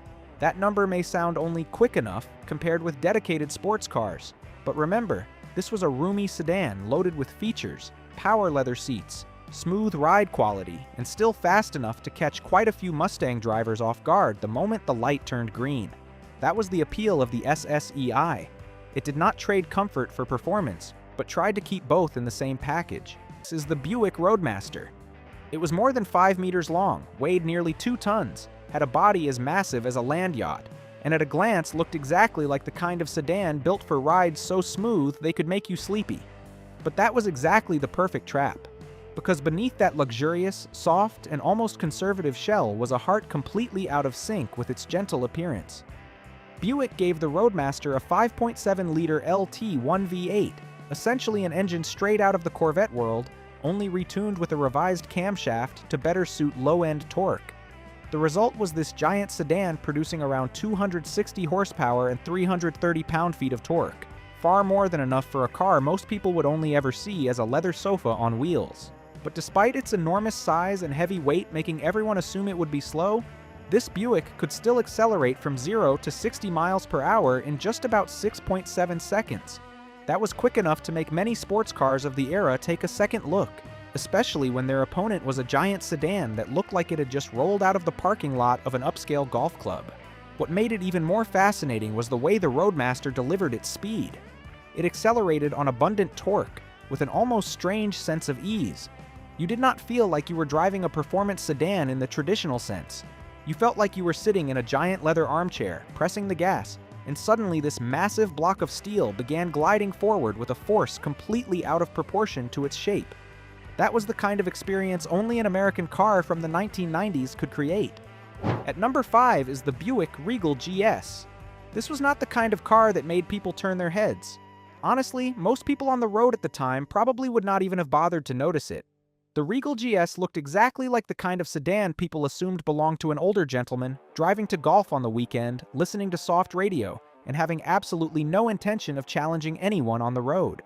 But beneath that understated exterior was one of the most impressive performance setups GM ever put into a front-wheel drive sedan in the late 1990s. The Regal GS used a 3.8-liter supercharged V6, combining the nearly legendary durability of the 3800 engine with the muscular pull of a supercharger. This was not the kind of engine that liked to scream at high RPM to make an impression.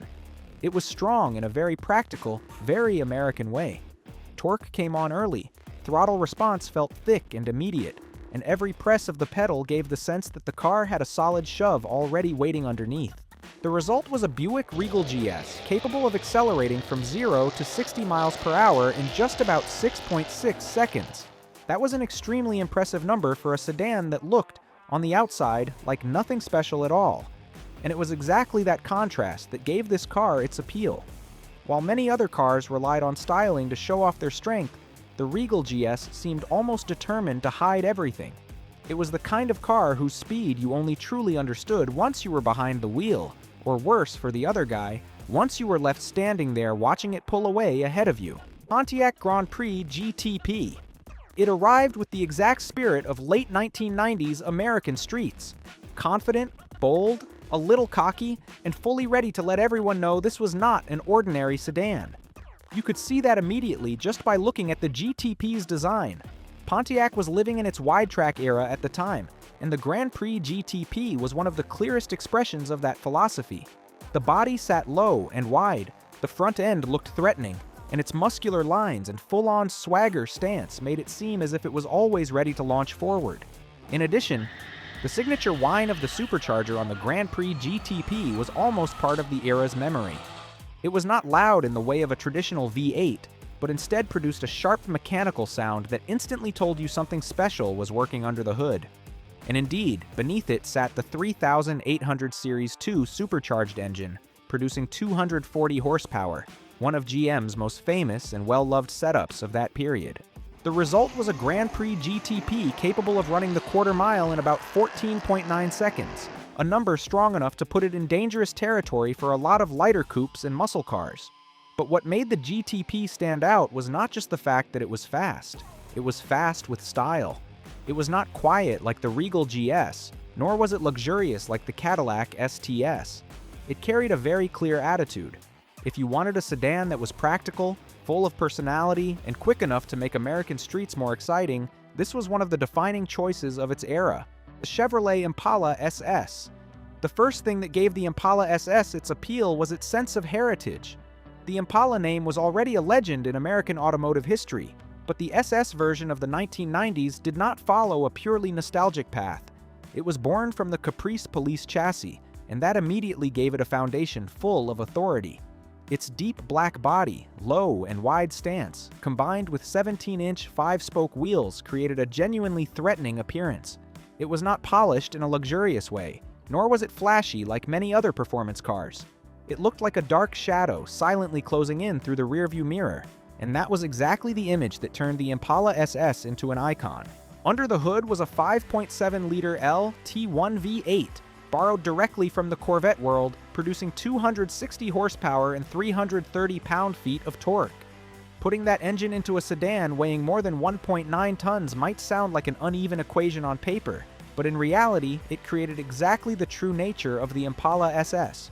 It was strong through its thick pulling power, strong off the line, strong in that very American muscle sedan way of shoving an entire giant block of steel forward. The result was an Impala SS capable of running the quarter mile in about 15 seconds, a very impressive number for a giant full-size sedan. But what made it truly intimidating was not just the specification sheet, it was the context. This was a car that could serve as a family sedan during the day, carrying enough people, enough cargo, and doing it all with stability and presence. But when needed, it could also turn into a true unmarked police car. A machine that made anyone who saw it charging up in their rearview mirror wonder whether they had just gotten themselves into trouble. Cadillac Seville STS. From the very way it appeared, the STS showed its difference. It was not aggressive like a muscle car, and it did not scream for attention with spoilers or overly obvious sporty details. Its design was clean, elegant, and almost conservative at a glance. But it was exactly that restraint that gave it its own distinct character. This was the kind of sedan that did not need to prove much through its appearance, because all of its confidence lay in what it could do once the wheels started rolling. At the heart of the car was the 4.6-liter Northstar Fave 8, producing a full 300 horsepower, a very meaningful milestone for Cadillac at the time. This was not just a number for advertising. It was a declaration that Cadillac still knew how to create real power and also knew how to package it inside a true luxury sedan. With that power, the Seville STS could accelerate from 0 to 60 miles per hour in about 6.4 seconds, right on par with rivals like the BMW 540i, yet it delivered a completely different kind of experience. If BMW was often praised for its sharp handling and concentrated sporting character, Cadillac chose a path that felt far more distinctly American. The STS was fast, but it never made you feel like you were being forced into tension. It surged ahead smoothly, quietly, and with almost no need to show off. The sensation was like standing inside a high-speed elevator. Not loud, not jerky, not flashy, just moving upward very quickly in a way that only makes you realize the speed when you look back at everything left behind. It was a kind of performance that felt mature, cold, and deeply confident. Dodge Spirit RT. Let's be honest about it. This was a boxy, compact sedan with an appearance so ordinary it was almost dull. It did not have the aura of a performance car. It did not carry the street presence of the Impala SS, nor did it have the luxury image of the Cadillac STS. The Dodge Spirit RT looked exactly like the kind of car an office worker, a teacher, or an average dad could drive every day without anyone bothering to notice. And that was exactly the perfect deception. Because under the hood of that seemingly harmless sedan was one of the craziest configurations ever seen in an early 1990s American car.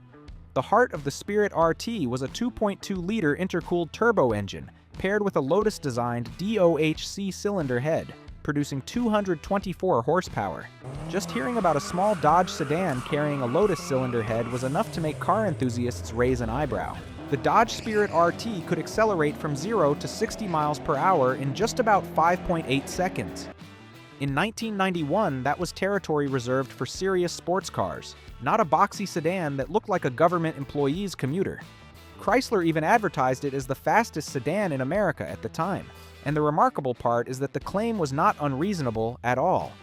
The Spirit RT was so quick that it completely shattered every assumption anyone could place on its appearance. Looking back at this entire list, you can see that the 1990s were an era when American sedans were not just built to carry families, but also quietly hid rebellious hearts underneath. 1956 Buick Century. The name Century was originally created with the implication that this car was capable of hitting the 100 miles per hour mark. And by 1956, Buick had truly turned that promise into an exhilarating experience. The essence of the Century is very interesting. Buick took the chassis platform of the Special Series, which was lightweight and had a short wheelbase, only 122 inches, and placed within it the heart of a 322 cubic inch V8 engine, producing up to 255 horsepower. What was the result? You get a car carrying the full DNA of Buick, shiny with luxurious chrome strips, a grand interior, yet possessing the explosive power of a hidden track athlete. Don't let this somewhat mature appearance fool you. In tests from that era, the Century took only about 9.6 seconds to accelerate from 0 to 60 miles per hour and could reach a top speed exceeding 110 miles per hour. For a heavy family car in the mid-50s, these are extremely impressive numbers. It is the perfect model for gentlemen who want a truly decisive highway merge, making the cars next to them look on in amazement, while they themselves remain sitting comfortably on the plushest cushions. 1956 Plymouth Fury. If you are a car enthusiast, the name Fury surely brings to mind images of power and a touch of aggression. But let's go back to 1956. This was the very year the first Fury was born. At that time, the Fury was not yet a separate model line. It was actually a special high-performance hardtop version, developed based on the two-door Belvedere model. But don't let that reliance mislead you, because Plymouth poured all of its finest essence into this car. This was the era of the forward-look design language under the talented hands of Virgil Exner. The 1956 Fury embodied that style with a look that was lower, longer, and more attractive than any competitor in its segment. To create absolute distinction, Plymouth offered only a single color choice. The entire body was painted eggshell white with gold metallic accent strips running along the sides. Under the hood was a 303 cubic inch V8 Hart, producing 240 horsepower. At that time, Plymouth proudly declared this as the most powerful engine the company had ever built.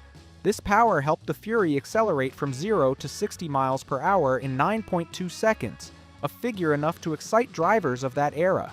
But what truly made the Fury successful was the price. For only about $2,866, Americans at that time could own a car with performance approaching that of a race car without having to enter the world of expensive ultra-luxury lines. With over 4,400 units sold in the very first year, the Fury asserted its position as a formidable challenger. 1956 Chevrolet 210. In Chevrolet's 1956 product lineup, if the 150 model was the ultimate economy version, while the Bel Air was the symbol of flashiness, then the 210 model sat exactly in the middle. It was for pragmatic people, those who wanted a car nicer than the base model but did not want to spend too much money on excessive trim pieces. But don't let that mid-range position fool you. In 1956, Chevrolet gave the 210 series a new look with a bold front end and cleaner side moldings, helping it no longer be bland but instead become very tasteful and complete. What truly turned this car into a memorable name was the legendary small block V8 engine option. With a 265 cubic inch engine producing 205 horsepower, the Chevrolet 210 was suddenly completely transformed. Although the 3-speed manual transmission remained the standard for those who liked control, this power was enough to turn a seemingly ordinary car into one full of life. Real-world tests of that era recorded staggering numbers, accelerating from 0 to 60 miles per hour in just 9 seconds, completing the 1/4 mile in 16.6 seconds, and reaching a top speed of up to 111 miles per hour. 1956 Chrysler 300B. The Chrysler 300B was the second model in the legendary Letter series, following the resounding success of the 1955 C300. If its predecessor was a challenging opening statement, then the 300B was a confident upgrade, asserting Chrysler's position on the high-performance car map. The appearance of the 300B carried the true aura of a gentleman. Long, wide, a clean design, and extremely luxurious. But behind that poised look was one of the most formidable machines in America in 1956. The heart of the car was the renowned 354 Hemi Fifth 8 engine. With a standard output of 340 horsepower and an option of up to 355 horsepower, this was no longer just fast enough for fun, but the kind of power created to dominate highway miles. A test by Hot Rod magazine at the time recorded an acceleration from 0 to 60 miles per hour in 9 seconds, an extremely impressive figure for a large and heavy coupe. Even more notably, in 1956, the 300B also became the fastest stock car at Daytona with a record speed of 139.37 miles per hour right on the sand. What made the 300B different was the way it defined performance. It was not just fast, but fast in true American Grand Touring style, large, imposing, and luxurious, yet still capable of running extremely fast with surprising stability. With a production of only 1,102 units shipped, it became a rare icon, proving that even a large luxury coupe could become a machine that made the entire market wary. 1956 Ford Thunderbird. Ford understood very well that the majority of American customers at that time were not truly looking for a harsh European-style roadster. Instead, they craved a car that was both sporty and gorgeously beautiful, yet comfortable enough for daily use. That was the reason the Ford Thunderbird was born, and by 1956, Ford had truly perfected this successful formula with extremely clever refinements. The most recognizable feature of the 1956 version was the spare tire moved to the rear in Continental style, helping to expand trunk space, a practical element rarely seen on sports cars. In particular, the removable hardtop was supplemented with characteristic circular porthole windows. This detail not only helped improve visibility for the driver, but also inadvertently became a classic visual hallmark, making the car more fashionable than ever. Under the hood, the 1956 Thunderbird was powerfully upgraded with the 312 Thunderbird Special V8 engine. Depending on the configuration, this engine could produce from 215 to 225 horsepower, and there were even special tuned versions reaching 260 horsepower. With this power, the car could accelerate from 0 to 60 miles per hour in less than 9 seconds and reach a top speed of approximately 120 miles per hour. Although it wasn't the most extreme car, the Thunderbird proved that an American sports car could be completely powerful and stylish, yet still extremely easy to live with. With impressive sales of over 15,000 units in 1956, the Thunderbird affirmed its massive appeal. 1956 Dodge D500. Released in late 1955 for the 1956 model year, the Dodge D500 was considered the first true high-performance passenger car that Dodge ever shipped directly from the factory. This was a historic moment, as it marked the point where Dodge no longer stood on the sidelines but officially issued a powerful manifesto that they also wanted to dominate the power race heating up in Detroit. The interesting thing is that the D500 nearly completely retained the appearance of a polite and composed American coupe commonly seen at the time. But hidden behind that low-profile exterior was a comprehensive performance upgrade package. The heart of the D500 was a 315 Hemi Fiv 8 engine, producing 260 horsepower and 330 pound-feet of torque. To harness this power, Dodge equipped it with a performance camshaft, a 4-barrel carburetor, dual exhaust, while simultaneously upgrading the entire system of springs, shock absorbers, and brakes. The company even proactively lowered the car's chassis by about 1.5 inches to optimize the center of gravity. When stepping on the gas, the D500 immediately showed that it was not an ordinary Dodge. The prestigious Hot Rod magazine of that time once tested and recorded the car accelerating from 0 to 60 miles per hour in just 8.8 seconds. They even called it the fastest automatic transmission passenger car they had ever tested up to that point. The D500 was particularly important because it signaled a transformation of American automakers. They were no longer just accidentally creating powerful cars, but had begun to actively build specialized performance versions right from the production line. 1956 Studebaker Golden Hawk. In the mid-1950s, while the giants in Detroit were preoccupied with the size race, Studebaker chose a risky, separate path to survival. And the 1956 Golden Hawk was precisely their ambitious answer. A car that did not follow the crowd, did not choose safety, but chose to be truly different to carve its name into history. Regarding design, the Golden Hawk possessed the characteristic sleek appearance of the Hawk line but was pushed to a dramatic new height. With a higher front end, a wide grille, and especially the proud pair of fiberglass tail fins, the car carried a strange hybrid beauty. Having a bit of European flair, yet possessing intense American muscle. It was the type of car that you could not mistake for any other car on the streets at that time. But real power was what made rivals wary. Under the hood was a massive Packard 352 V8 engine, producing 275 horsepower and a maximum torque of up to 380 pound-feet. The key point lay in the weight. The Golden Hawk only weighed about 3,360 pounds, significantly lighter than rivals with similar power output. This advantage helped the car accelerate from 0 to 60 miles per hour in only about 7.8 seconds, a figure enough to place it among the fastest cars in America in 1956. What makes the 1956 version priceless in the eyes of collectors is that this was the only year the Golden Hawk used this Packard engine block. With a limited production of just over 4,000 units, it was not only Studebaker's flagship model, but also a powerful testament that a small automaker could still create one of the most fearsome coupes on the track and the street. 1956 Chevrolet Corvette. Before 1956, the Corvette was like a beautiful but unfinished idea. It had an eye-catching appearance, but lacked the most important thing for a sports car: true performance. Early models using sluggish, six-cylinder engines disappointed enthusiasts, and sales were so disastrous that Chevrolet even considered stopping production.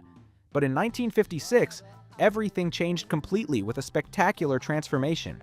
Regarding appearance, the 1956 Corvette was refreshed with a lower, longer, and more confident body. This was the first year the scalloped coves appeared, a classic design detail that defined the Corvette's identity for many years to follow. More importantly, the car finally became practical with roll-up windows and complete exterior door handles, instead of temporary plastic curtains.